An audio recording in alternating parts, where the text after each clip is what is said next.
The desert evening was calm, painted in gold and orange. A poor woodcutter named Ali Baba led his tired donkey along a quiet path. His clothes were worn, his feet dusty, but his heart was good and honest. That night, something felt strange. The wind stopped, and the air grew heavy. From far away came a deep rumble, like thunder. Ali Baba climbed a small rock to look. A cloud of dust rushed across the sand. 40 riders, faces covered, riding strong horses. In front rode a tall man wearing a golden mask. Ali Baba hid behind a rock, holding his breath. The riders stopped near a high cliff. The leader raised his sword and shouted, "Open, sesame!" The ground shook. The cliff opened like a door, revealing a dark cave glowing faintly inside. The thieves led their horses in, carrying heavy sacks. After a while, they came out again, lighter and laughing. The masked man shouted, "Close, sesame!" The rock slid shut. Silence returned. Ali Baba waited until they vanished. Then, his heart pounding, he stepped to the cliff. Could it be real? He whispered the same words, "Open sesame." The mountain moved. A warm light poured out. He stepped inside and gasped. Gold, silver, jewels, carpets, swords, pearls. A sea of treasure stretched before him. He stared in wonder. "So this is where the thieves hide their riches," he said softly. He filled one small bag with gold coins, only enough to feed his family, and whispered, "Close, sesame." The cave sealed. Trembling with excitement, Ali Baba hurried home through the moonlit desert. His wife, Fatima, was waiting by the fire. When he poured the shining coins before her, she covered her mouth in shock. "Ali Baba, where did you find this?" He smiled gently. "A secret cave in the desert. Promise me you'll tell no one. It is dangerous." She nodded, but her eyes still shone with joy. For the first time in years, their home was warm and bashtas, right. They bought food, clothes, and fresh bread for the poor. Ali Baba felt peace, yet fear too. If the thieves discover me, he thought, they will not forgive. But secrets have wings. One afternoon, Fatima borrowed a scale from her sister-in-law to weigh the gold. Curious, the woman placed wax under the pan. When the scale returned, a single gold coin clung to it. That evening, she showed it to her husband, Kasim, Ali Baba's rich but greedy brother. "Your brother must be hiding treasure," she said. Kasim's eyes filled with envy. "Treasure? From a woodcutter? I'll find out the truth." The next morning, he stormed into Ali Baba's home. "Where did you get this gold?" he demanded. Ali Baba tried to calm him. "Brother, I cannot tell you." But Kasim would not stop.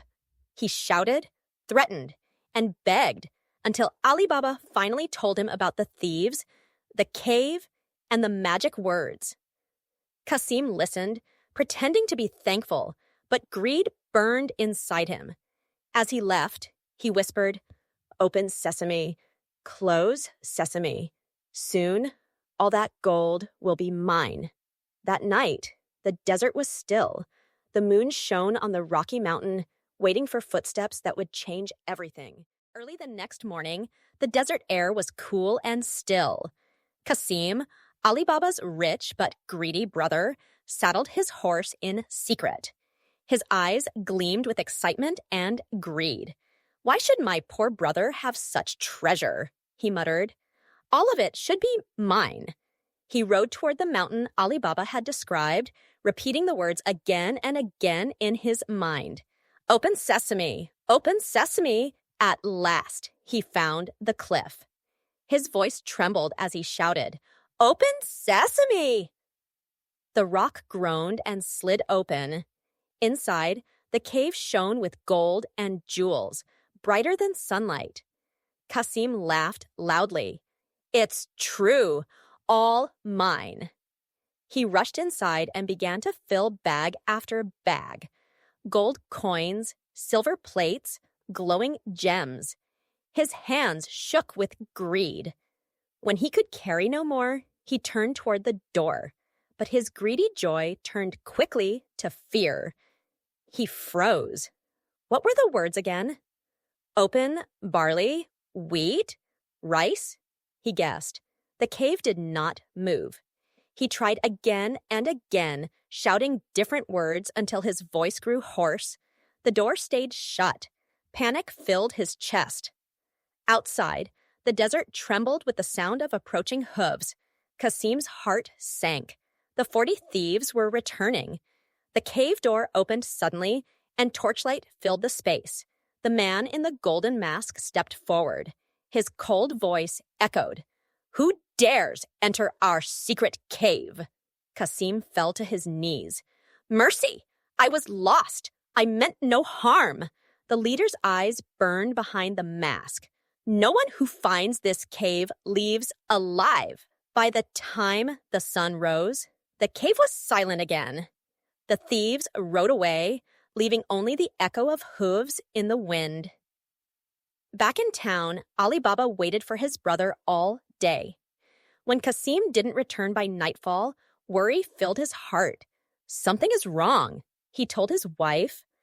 The next morning, Ali Baba set out for the mountain. The desert stretched wide and empty. He whispered 2 words softly. Open sesame. The rock opened, and Ali Baba stepped inside.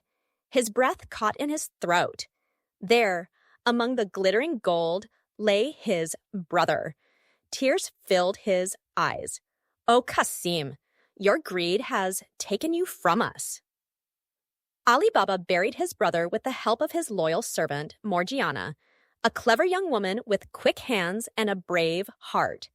They told the neighbors Kasim had died of illness. No one suspected the truth. But far away, in the thieves' hidden camp, the golden-masked leader stood before his men. Someone else knows our secret. The man who entered after we left the first time. We must find him. That night, the thieves rode into the town disguised as merchants. They asked quiet questions in the market. Who has become rich lately? One whispered. Soon a thief returned to his leader and said, I have found him, the woodcutter, Ali Baba. He is the one. The leader's masked face turned toward the town, his voice cold as the desert night. Then Ali Baba must die, but not yet. We will wait and strike when he least expects it. That night, Ali Baba sat outside his home, looking at the stars. The desert was calm again, but he felt a strange chill. His donkey shifted nervously. Somewhere far away, the wind carried a faint sound, the gallop of horses fading into the dark. He didn't yet know that the golden-masked leader's eyes were already upon him, and the story of the secret cave was only beginning. Days passed, and Ali Baba tried to forget the dark memory of his brother. He worked again, gathered wood, and prayed the thieves would never return. But in his heart, he knew danger still watched from the shadows. In the desert, under a moonless sky, the 40 thieves gathered around their leader. The man in the golden mask stood tall beside a fire, his sword glowing in the flames. The fool who entered our cave after Kasim still lives, he said coldly. He knows the words. He has stolen our gold. We will find him. One thief bowed. We followed his trail master. He lives in the town of Karim. The leader's voice was like steel. Then we go there, but not with swords yet. We go as merchants. We will learn where he lives, and when the time is right, we will strike. The next morning, the market of Karim was alive with noise. A new merchant arrived, leading 40 mules carrying large oil jars. The people gathered, curious. The merchant's face was covered with a silk scarf. His eyes, sharp and cold, watched everything. It was the thieves' leader in disguise. He smiled kindly at the townspeople. I am a trader of fine oil, he said. I seek a place to rest tonight. Someone pointed to Ali Baba's house. He is a kind man. He will give you shelter. The leader bowed. Then I shall stay with him. When evening came, Ali Baba welcomed the stranger warmly. You are welcome in my home, he said. Rest here. The night in the desert is cold. The disguised leader nodded politely. Thank you, my friend. My mules carry jars of oil outside. May they rest in your courtyard? Ali Baba agreed, not knowing that only one jar held oil. The others each hid a thief, waiting for their leader's signal. Inside the house, Morgiana, Ali Baba's clever maid, worked in the kitchen. She noticed how the merchant's eyes darted around the room, studying everything. Something about him felt wrong. Later that night, as the house grew quiet and Ali Baba slept, Morgiana went outside to fetch more oil for the lamps. She walked to the line of jars. As she reached for one, a low whisper came from inside it. Is it time, master? Her heart jumped. She froze, listening again. From another jar, another whisper. Shall we come out now? Morgiana's breath caught in her throat. She instantly understood. These were no oil jars. They were the thieves. Quickly, she steadied herself. If I scream, they will attack, she thought. I must act smartly. She tiptoed back into the kitchen and lit the fire. Then she heated oil until it boiled and carried it carefully to the courtyard. One by one, she poured the hot oil into each jar, quietly and swiftly. The thieves never saw her coming. When she reached the last jar, she paused. The silence was heavy. Only one jar, the real one, gave off the smell of oil. She whispered a prayer of thanks and returned inside. The leader, still disguised, came later that night to wake his men. Now, my brothers, he whispered, the time has come. He lifted the lid of the first jar and gasped. The smell of oil and silence told him the truth. Rage filled his eyes. He fled into the darkness, disappearing into the desert. The next morning, Ali Baba awoke to find Morgiana pale and trembling, but calm. She told him everything. The jars, the whispers, the boiling oil. Ali Baba's face turned white. You saved us, Morgiana, he said softly. You saved my family. He looked toward the sunrise, his heart heavy. The danger was not over. He could feel it. The leader of the thieves was still alive, and somewhere out there planning his revenge. That night, the wind howled through the desert. Far beyond the dunes, the man in the golden mask stood alone, his sword drawn, whispering, This is not the end, Ali Baba. I will return. Weeks passed, and the town of Karim slowly forgot the night of the strange merchant. But Ali Baba did not. He often looked toward the desert, worried the danger would return. Morgiana, ever watchful, kept her eyes open and too. One evening, as the sun melted behind the dunes, a group of travelers arrived in the market. Among them was a tall man dressed in fine clothes, his face hidden by a white veil. His voice was calm, his manners kind. He said his name was Mustafa, a spice trader from a faraway land. No one recognized him, but behind that veil was the leader of the 40 Thieves, the same man whose plans Morgiana had destroyed. He had returned alone, burning with anger, but this time his plan was colder and cleverer. He built a small shop in the market, selling spices, herbs, and perfumes. His goods smelled so sweet that everyone came to buy them. Even Morgiana passed his stall once, though she did not know who he really was. But when he spoke, something deep inside her stirred. His voice, she thought. It sounds so familiar, like that merchant from before. For days, the leader studied the people of the town. He smiled, laughed, and waited. Then one morning, he saw Ali Baba walking through the market, carrying a basket of dates. The thief's heart leaped, Zalkisa thought.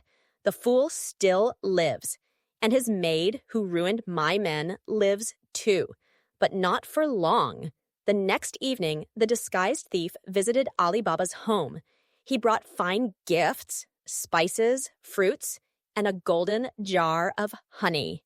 "Greetings, kind sir," he said warmly. "You once offered shelter to a merchant in need. I wish to thank you by inviting you to a great feast I am holding tomorrow night. Many noble men will be there. Please come with your family." Ali Baba, always humble and trusting, smiled. "You honor me, good merchant. We will come." Morgiana, standing behind him, frowned slightly. Something Abby, out the man's eyes, sharp and restless, made her uneasy. That night, she couldn't sleep. His voice, his walk, his eyes. "It is him," she whispered to herself. "It is the leader. He has returned." The next day, Ali Baba and Morgiana went to the grand feast. The hall was lit with candles, and the air smelled of roasted lamb and sweet bread. The guests laughed, music played, and Mustafa, the thief in disguise, moved among them, smiling coldly. He watched Ali Baba carefully. At the right moment, he would strike. Beneath his robe, a silver dagger gleamed, but Morgiana never looked away from him. Her heart beat fast. She could feel something terrible was about to happen. When the food was served, she watched as Mustafa raised his cup and said, "To our good host, Ali Baba, may his fortune last forever." Everyone cheered, but Morgiana noticed the man's hand tremble slightly. The dagger's shadow flashed under the table. Quietly, she slipped into the kitchen. She returned moments later carrying a silver tray of sweet cakes and a small golden cup of spiced wine. She approached Mustafa and bowed. "For our kind host's new friend," she said sweetly. Mustafa smiled, taking the cup. "Ah, thank you, young lady." But before he could drink, Morgiana spoke clearly, her eyes locked on his. "I know you," she said. "You are the man in the golden mask. You came once with 40 jars, and now you come alone." The room went silent. Guests froze, staring in shock. The thief's face turned pale. He reached for his dagger, but Morgiana moved faster. In one swift motion, she threw the tray at his arm. The dagger clattered to the floor. Ali Baba leapt up, shocked. "What is this?" Morgiana pointed. "This man is the leader of the 40 Thieves." The guests gasped. The thief tried to run, but the guards caught him before he could reach the door. His disguise tore away, revealing the scar across his cheek, the mark of the leader. He looked at Morgiana with fury and despair. "You again," he hissed. "You have destroyed everything." Morgiana stood tall. "No," she said firmly. "You destroyed yours." Peace finally returned to Ali Baba's home. The people of Karim talked for weeks about the brave girl who had saved her master's life. They called Morgiana the clever protector, and children ran after her in the market, asking to hear her story. Ali Baba, grateful beyond words, said to her one morning, "Morgiana, you have risked your life twice for me. I cannot thank you enough. From now on, you are free. No longer my servant, but part of my family." Morgiana bowed deeply, tears shining in her eyes. "Master, I need no reward," she said softly. "Your kindness is enough." But Ali Baba shook his head. "Your courage deserves more than words." He gave her a golden necklace that once belonged to his late wife and promised that she would always have a home under his roof. From that day, Morgiana lived not as a maid, but as a friend and daughter to him. Time passed, and Ali Baba's business grew. Yet sometimes, when the desert wind blew hard at night, he felt uneasy. One thought never left his mind: the cave of the thieves. Was it still hidden? Was it still filled with gold? One day, Ali Baba took Morgiana aside. "You once helped me face great danger," he said. "Now I ask your wisdom again. Should we return to the cave? Perhaps we can use the treasure to help others." Morgiana thought for a moment. "The thieves are gone. The cave belongs to no one now. If we go, we must go carefully and only take what we need." Ali Baba agreed. The next morning, they set out with 2 donkeys and a few bags for carrying gold.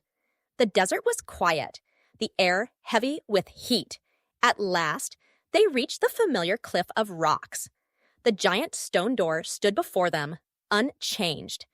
Ali Baba stepped forward and whispered, "Open, Sesame." The door rumbled and slid open. Inside, the same golden glow filled the cave. Chests of jewels, shining coins, and piles of treasure untouched since that dreadful night. Ali Baba and Morgiana stood in silence, amazed. "So much wealth," Ali Baba murmured. "Enough to change many lives." Morgiana smiled gently. "Then let us use it for good." They took only a few bags of gold, just enough to rebuild the homes of poor families in their town and to open a small school for children.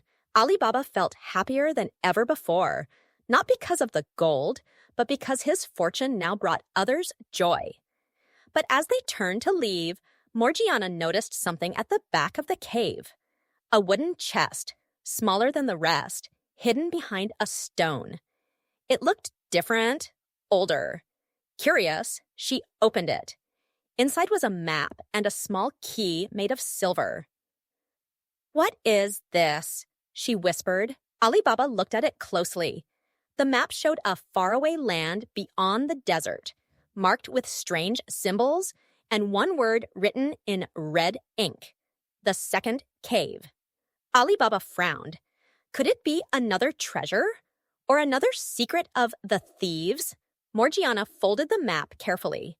Whatever it is, it might be dangerous, but perhaps it also holds truth we never knew. Ali Baba nodded. "Then we will find out. Together." As they rode back home, the golden sunset painted the desert red.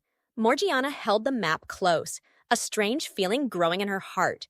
She did not know that the second cave would change their lives forever and reveal the true secret of the 40 Thieves. The days that followed were peaceful in Karim.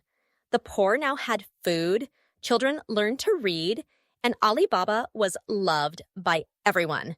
But at night, Morgiana often took out the old map they had found in the cave. By the light of a small lamp, she studied its faded lines again and again. One evening, Ali Baba joined her. "You are still thinking about the second cave," he said with a smile. Morgiana nodded. "Yes, master. The map shows a place beyond the desert hills. I believe the thieves hid something there, something they didn't want anyone to find." Ali Baba looked thoughtful. "Then we should go. But this time, we must be careful. Gold can be a blessing or a curse." The next morning, they set out with 2 donkeys, food, and water for their long journey. The sun burned high as they crossed the sand, following the strange symbols on the map: an image of a star, a palm tree, and a red mountain. After 2 long days, they reached a rocky valley. There, under the shadow of a giant red cliff, stood a stone door almost buried in sand. The words above it were worn away by time. Ali Baba stepped forward, took a deep breath, and whispered, "Open, Sesame." The ground trembled. Slowly, the stone slid aside, revealing darkness inside. A cool breeze brushed their faces, smelling of dust and secrets. They lit their lamps and entered.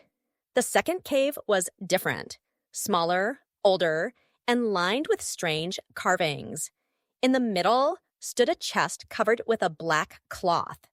Morgiana lifted the cloth carefully. Inside were not gold coins, but scrolls, books, and old letters sealed with wax.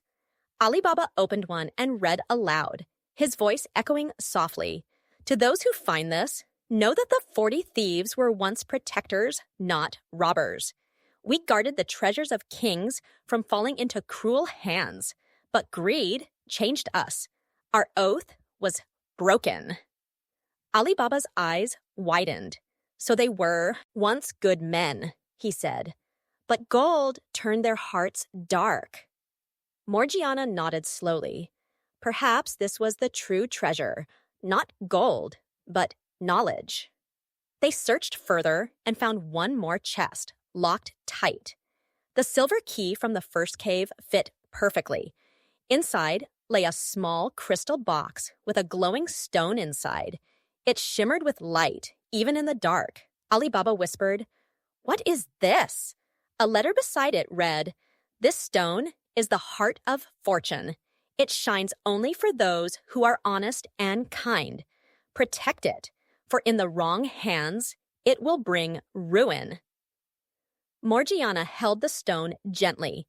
It glowed brighter in her hands, casting warm light on her face. "Then it belongs to no one," she said. "It must be kept safe from greed." Ali Baba smiled. "Then we will guard it together." Before leaving, they sealed the cave again. As they stepped out into the sunlight, Morgiana felt something stir in the wind. A voice, soft but clear, whispering from the desert. "The test is not over. The true thief still lives." She turned sharply, but there was nothing, only sand and silence. Ali Baba placed a hand on her shoulder. "Come, Morgiana, let us return home. Whatever the desert holds, we will face it when it comes." But deep inside, Morgiana knew this was not the end. Somewhere, hidden in the endless dunes, one man might still be alive. The last of the 40 thieves, waiting for his revenge. The journey back to Karim was peaceful, but Morgiana's heart was uneasy. The whisper she had heard in the desert echoed in her mind again and again. The true thief still lives. Ali Baba tried to comfort her. "It was only the wind, Morgiana. The thieves are gone, their leader defeated. We are safe now." But Morgiana could not shake her fear. Days passed. Life in Karim went back to normal. The people were happy, and the school was full of children. And Ali Baba became known across towns as the honest man who shared his fortune. Yet one night, when the moon hung high and silver, a shadow appeared outside Ali Baba's home. It was a man, tall, thin, and cloaked in black. His left hand was missing. His face was hidden, but his eyes burned with hatred. He was the last of the 40 thieves, the one who had escaped the leader's final raid. For years, he had wandered the desert, waiting for a chance to take revenge. He crept through the courtyard and peered through a window. Inside, he saw Morgiana placing the glowing crystal stone on the table. Its light filled the room softly. The thief grinned. "So the legend is true. The heart of fortune is real. With it, I will have power greater than gold." That night, while everyone slept, he broke into the house. But as he reached for the stone, it suddenly dimmed, as if sensing his evil. The thief froze, confused. Behind him, a voice said quietly, "You should not have come." It was Morgiana. She stood in the doorway holding a lamp. The thief turned sharply, drawing his knife. You and your master ruined us all." Morgiana stepped forward, her eyes calm and steady. "The treasure was never yours to take. You and your men chose greed over goodness." The thief laughed darkly. "Then I'll take back what's mine, by force." He lunged forward, but Morgiana was quick. She threw her lamp to the floor, shattering it. The fire flare led up between them, bright and wild. The thief stumbled back. Ali Baba rushed in, awakened by the noise, and grabbed a heavy staff. "Morgiana, stand back," he shouted. The thief growled, swinging his knife again, but Ali Baba struck first. The blade flew from the man's hand, clattering across the floor. The thief fell, weak and trembling. Ali Baba stood over him, breathing hard. "Enough! The time for stealing is over." Morgiana stepped forward and placed the heart of fortune near the fallen thief. Its dim light began to glow again, brighter and warmer, filling the room. The thief stared at it in awe, his anger fading into shame. Tears filled his eyes. "It shines for you, not for me," he whispered. "We were fools, All of us! Morgiana nodded softly.